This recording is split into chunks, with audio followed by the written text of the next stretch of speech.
Cartoon Doo-Doo TV. Hello kids! Today we will learn how to draw numbers.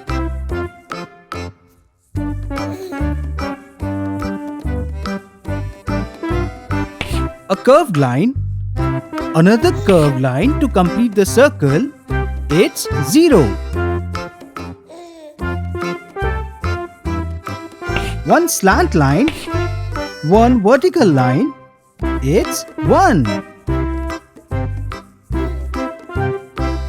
A curved line, another curved line, a horizontal line.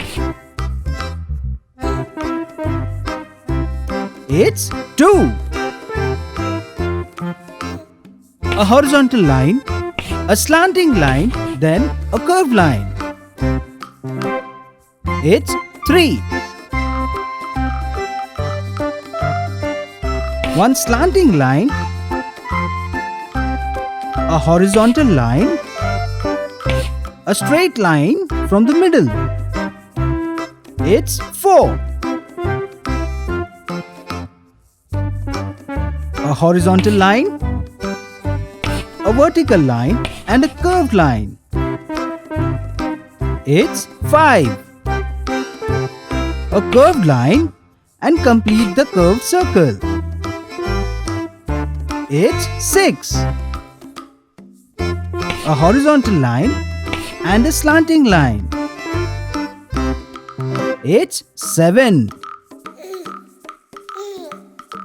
A curved line, another curved line in the opposite direction, complete the circle and the upper circle. It's 8. A curved line, complete the circle and slanting line downwards. It's 9. One slant line, one vertical line, a curved line, another curved line to complete the circle. It's 10. Thank you for watching Doo-Doo TV. Please like, share and subscribe. And don't forget to press the bell icon.